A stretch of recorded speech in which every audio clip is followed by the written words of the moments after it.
형제 자매 여러분 안녕하십니까?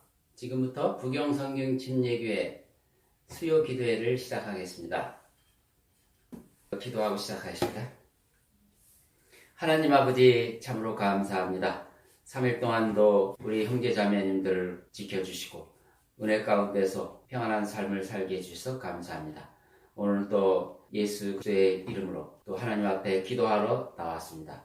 우리에게 기도의 영을 부어주셔서 한 마음으로 주님 뜻대로 기도하는 귀한 시간이 되게 해 주시옵소서. 기도에 앞서 잠시 하나님의 말씀을 상고하려고 합니다. 준비한 말씀을 잘 증거될 수 있도록 하나님께서 조명을 허락해 주시옵소서. 예수 그리스도의 이름으로 기도합니다. 아멘. 잠깐 광고 말씀드리겠습니다. 계속해서 무한폐렴이 진행되고 있습니다.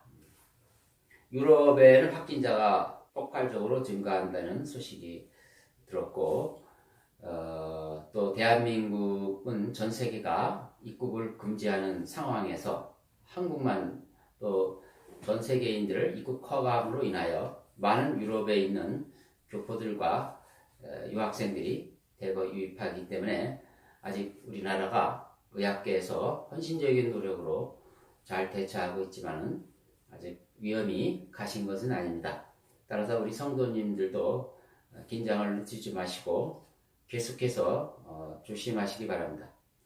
희소식이 하나 들어왔는데 미국에서 이미 대통령령으로 시행하고 있는 말라리아 치료제가 100% 효과가 있음을 알고 비록 임상은 시작하지 않았지만 워낙 위급한 상황이기 때문에 전 국가에 시행한다는 소식이 들었습니다. 전파되어서 치료제로서 많은 사람들을 구해낼 수 있는 그런 계기가 됐으면 합니다. 자, 이렇게 폐렴으로 인하여 많은 교회 예배도 여러 가지 제한을 많이 받고 있는데 저희 교회에서는 정부나 지방자치대에서 하라고 권고해서 한 게 아니고 저희들이 2월 말에 이 무한폐렴 사태가 심각성을 알고 우리가 자체적으로 온라인 예배를 하게 된 것입니다. 앞으로도 우리가 또 자체적인 판단으로 적절한 시기에 오프라인 예배를 시작을 할 것입니다. 그럼 이제부터 설교를 하겠습니다. 오늘 살펴볼 본문은 마가복음 14장 3절로부터 9절까지 해보겠습니다. 제가 받들어 읽겠습니다. 주께서는 베다니에 있는 문둥병자 시몬의 집에 계시더라. 주께서 앉아 식사하실 때 한 여인이 매우 값진 감성 향유가 든 옥합을 가지고 와서 그 병을 깨트려 주의 머리에 붓더라. 그러자 그들 가운데 몇몇 사람이 분노하여 말하기를 어찌하여 이런 향유를 낭비하는가? 이것을 300데나리온 이상에 팔아서 가난한 사람들에게 줄 수도 있었을 텐데 라고 하며 그 여자에게 투덜대더라. 그때 예수께서 말씀하시기를 그녀를 가만두어라. 어찌하여 그녀를 괴롭히느냐? 그녀는 나에게 좋은 일을 하였느니라. 가난한 사람들은 항상 너희와 함께 있어 너희가 원할 때마다 그들에게 좋은 일을 할 수 있으나 나는 너희와 항상 함께 있지 아니하느니라. 그 여인은 자기가 할 수 있는 일을 하였으니 내 몸에 향유를 부어 장사 지내려고 미리 왔느니라. 진실로 내가 너희에게 말하노니 온 세상에 이 복음이 전파되는 곳마다 그녀가 행한 이 일도 말하여 그녀를 기념하리라고 하시니라. 아멘. 네. 이 사건은 마태복음 26장과 요한복음 12장에도 동일하게 기록되어 있습니다. 세 부분을 종합해서 역사적인 사실을 쭉 말씀을 드리면 이것입니다. 6월절 며칠을 남겨두고 예수께서 예루살렘 입성하기 전 베다니 문둥병자였던 시몬의 집에 방문합니다. 그곳은 주님이 사랑하는 나사로와 그의 가족이 사는 곳입니다. 나사로가 병들어 죽었을 때 예수님이 가셔서 3일째 되는 죽은 나사로를 살리신 그러한 놀라운 기적을 행한 동네죠.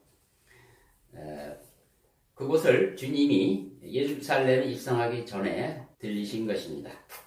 마르다는 당연히 주님이 오신다는 소식을 듣고 주님을 맞을 준비를 했죠. 그리고 식사 만찬장에 주님은 나사로를 옆에 앉혀놓고 그들과 함께 식사를 하고 계셨습니다. 이러한 전무후무한 이적을 행하신 예수님은 바로 이 문둥병자가 사는 그 동네에 방문한 것입니다. 여기서 많은 사람들이 예수님의 행보에 대해서 고개를 갸우뚱하거나 아니면 이해하지 못하는 부분을 가질 수 있을 것입니다. 한때 그분이 오병이어의 기적을 행하셨을 때 사람들은 큰 충격과 함께 환호를 올렸습니다. 저 정도의 능력을 행하셨다면 저분은 분명히 하나님의 아들인 것이 분명하다 해서 바로 왕으로 세우려고 했죠. 지금 한 사람을 무덤에서 사흘이 된 그 죽은 자를 살리는 이적도 그와 방불한, 그보다 오히려 더 큰 이적인 것입니다.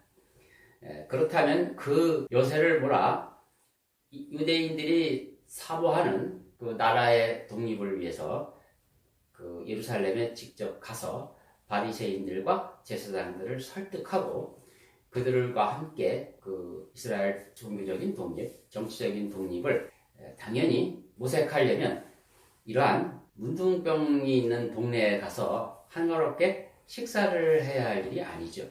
그렇지만 바로 주님은 그런 길을 가십니다. 여기서 우리는 중요한 것을 알아야 합니다. 인간들이 생각하는 상식에서 벗어난, 그러나 아주 놀라운 그분의 행보에 대해서 우리는 깊게 생각을 해야 합니다. 하나님께서 이처럼 놀라운 기적을, 전무후무한 이적을 행하신 연후에 그 영향력을 전혀 활용하지 않으시고 묵묵히 아주 소박하고 겸손한 그 사람들과, 그 작은 사람들과 삶을 나누는 모습이 놀라운 것입니다. 이것이 바로 우리의 복음의 가장 근본적인 것을 이해해야 하는 부분인 것입니다. 그는 절대로 그분은 권위적이거나 아니면 자신의 능력을 과시하는 모습을 조금도 보이지 않고 오히려 그 소외되고 명성도 없는 그러한 문둥병자들이 사는 그곳에 나사로 가족들과 함께 그 식사를 즐기며 삶을 나눴다는 것입니다.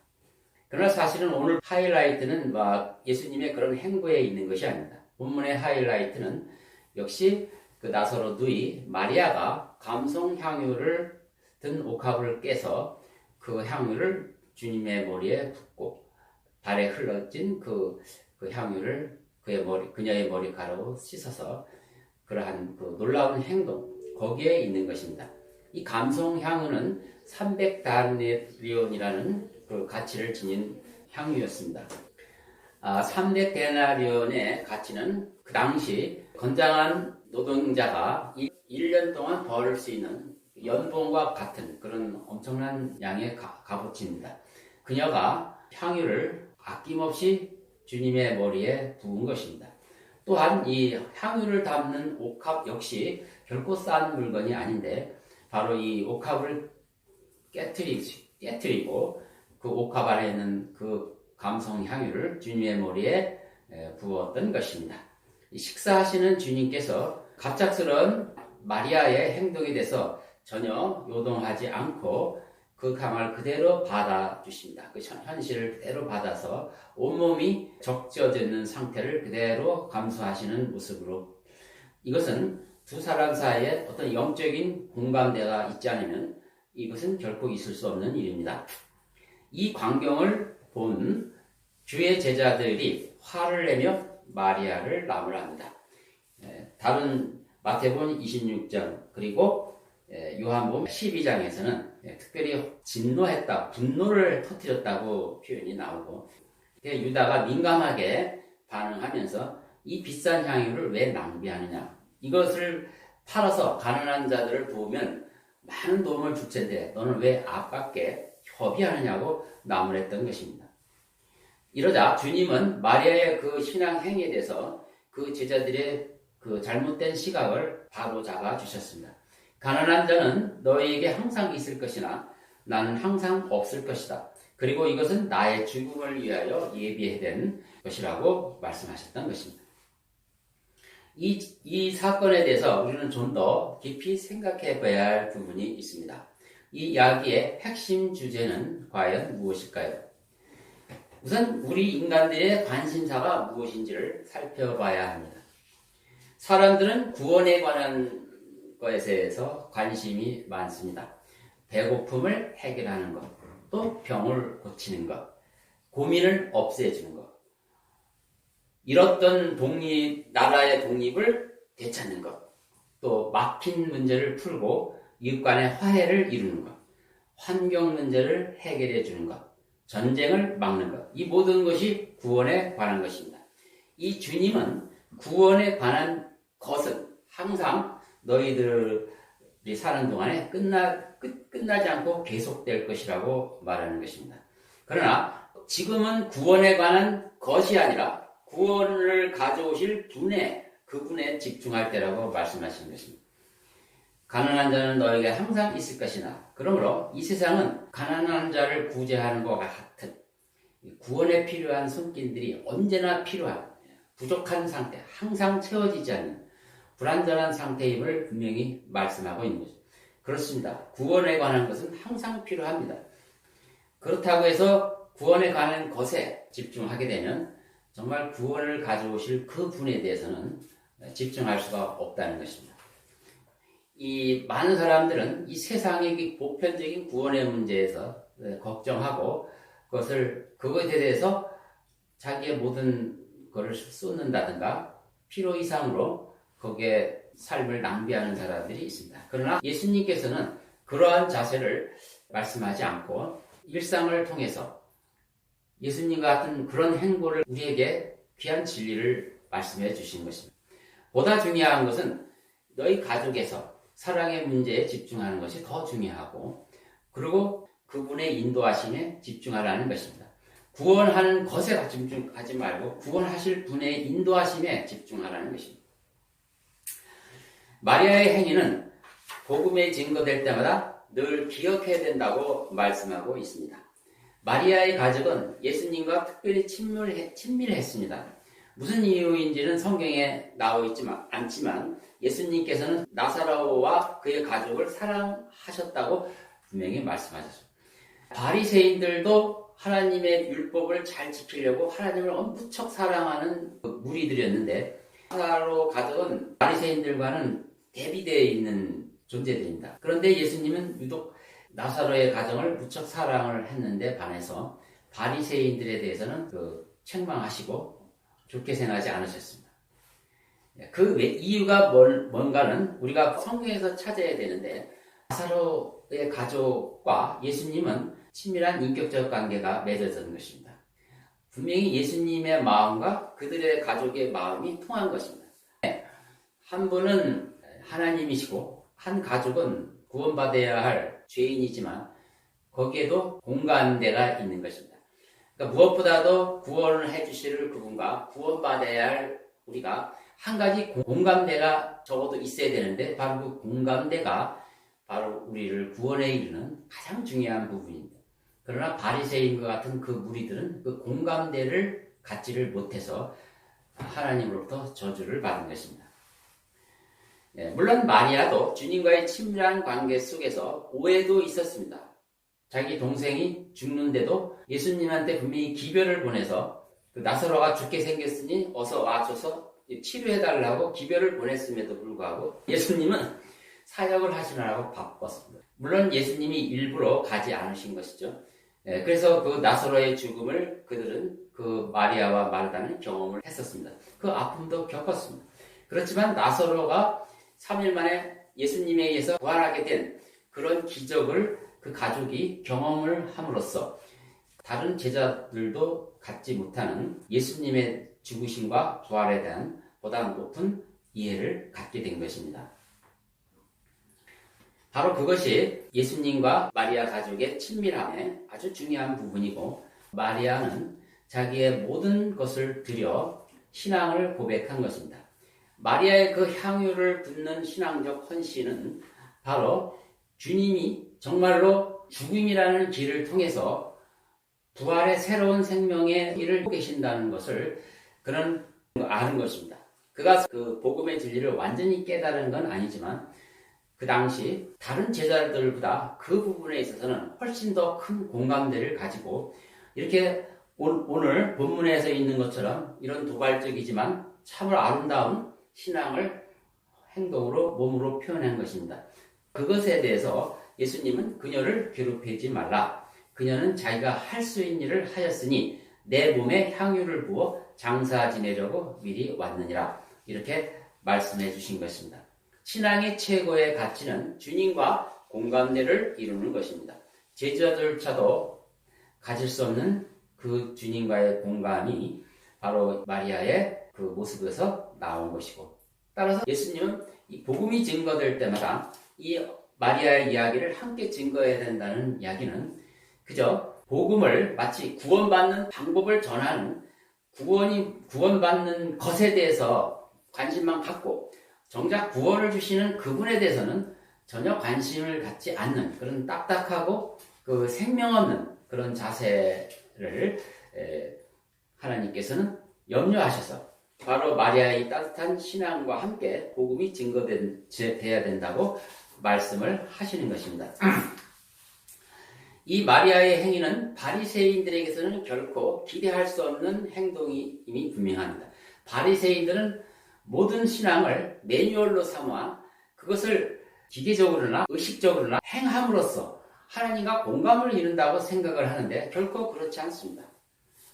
어제도 성경대로 믿는다는 어떤 형제한테 전화를 받았는데 2시간 이상 통화를 했는데 결국은 좀 안타까운 상황이었습니다. 그 사람은 결국 구원의 확신도 없이 그냥 시간을 보냈던 것인데 얘기를 들어보면 어떻게 해야 구원을 받는 것인가, 구원받는 방법에 대해서 너무 집착을 많이 했습니다. 영접을 해야 됩니까? 영접을 하지 않아도 마음에 믿어 의에 이르러도 구원을 받는 것입니다. 이런 문제에 골몰했던 것입니다. 즉 그는 구원받는 것에 대해 관심을 가졌지 정작 구원해 주시는 그분에 대해서 그분과의 인격적 관계라든가 그분이 어떤 분이라는 것에 대해서는 조금도 관심을 갖지 않았습니다. 이것이 바로 생명 없는 복음이 아니고 무엇이겠습니까? 바로 오늘은 바로 이 부분을 말씀하고 계시는 것입니다. 그래서 이 마리아의 가족들이 자신의 동생이 죽음에서 살아났을 때 그 느꼈던 이 생명의 새로움의 그 놀라운 가치, 생명의 놀라운 고귀함을 그는 깊이 깨닫게 예수님이 나는 죽어야 된다. 서기관들과 제사장들 앞에서 죽음을 당할 것이다. 그러나 사흘 만에 다시 살아나야 된다는 그 말씀을 그들은 온전히 깨닫는 것입니다. 이 부활의 생명의 삶이 얼마나 귀한 가치가 있고 그것을 우리가 소망해야 되는지를 그는 알기 때문에 그 주님이 죽음을 맞이하러 가는 그 모습을 보고 그는 자기에 있는 모든 것을 향유를 그 머리에 부음으로써 주님과 공감을 얻게 된 것입니다. 신앙생활이라는 것은 바로 이런 것입니다. 사도 바울도 이 부분에 대해서 이렇게 얘기하고 있습니다. 갈라디아서 2장 29절에 내가 그리스도와 함께 십자가에 못 박혀 있으나 그럼에도 나는 살아있노라. 그러나 내가 사는 것이 아니요 그리스도께서 내 안에 사시는 것이라. 내가 이제 육신 안에서 사는 삶은 나를 사랑하시어 나를 위해 자신을 주신 하나님의 아들을 믿는 믿음으로 사는 것이라. 그러니까 부활로 산다는 것은 내 안에 계신 예수 그리스도가 다시 사는 것이고 그분과 함께 삶을 사는 것을 말하는 것이죠. 빌립보서 3장 10절에도 이런 말씀이 있습니다. 내가 그를 알고 그의 부활의 능력과 그의 고난의 교제를 알아 그의 죽음의 본을 따르려 함이며 어떻게 해서든지 죽은 자들의 부활에 이르려는 것이라. 이미 이르렀다 함도 아니요 이미 온전해졌다 함도 아니라 다만 나는 붙잡으려고 쫓아갈 뿐이라. 나 역시 그것을 위하여 그리스도 예수께 붙잡혀 있노라. 어떻게 하는 것이 구원받는 것인가? 구원을 받는 방법 여기에 몰두하지 마시고 바로 주님과 함께 이 삶을 살아가며 이 부활의 능력을 이 땅에서 체험하며 그의 위대함을 겪으며 살아가는 것이 얼마나 귀한 것인가를 아시기 바랍니다. 결론을 내리겠습니다. 나사로 가족의 자세는 무엇이겠습니까? 그들은 전심으로 주의 죽으심의 그 고귀함을 알았고, 그리고 나사로의 그 부활의 경험을 통해 주님의 부활이 무엇인지 알았습니다. 그래서 그것에 대해서 그는 신앙으로 아름답게 고백을 한 것입니다. 이것이 바로 그리스도인이 가져야 할 핵심적인 진리입니다. 오늘도 저는 부경성경침례교회 성도님들이 바로 이 부활의 능력으로 새로운 생명 가운데서 하루하루를 승리하며 살기를 바라마지 않습니다. 여러분 안에 계신 예수 그리스도께서 다시 사시는 그런 일주일을 지내시기 바랍니다. 여러분 이제 각자 기도하실 때 특별히 많은 사람들을 치료하는 대한민국 의료진들에게 힘을 달라고 기도해 주시고요. 우리 치료제와 백신이 하루빨리 보급되어서 그 폐렴에 고통당하는 환자들이 빨리 치료되기를 위해서 기도하시기 바랍니다. 또 우리 교회가 빛과 소금의 역할을 잘 해서 사람들에게 본이 되기를 하게 해달라고 기도하시고, 특별히 우리 성도님들이 각자 오늘 설교 말씀처럼 예수 그리스도와 함께 부활의 삶을 살 수 있도록 기도하십시오. 마치겠습니다.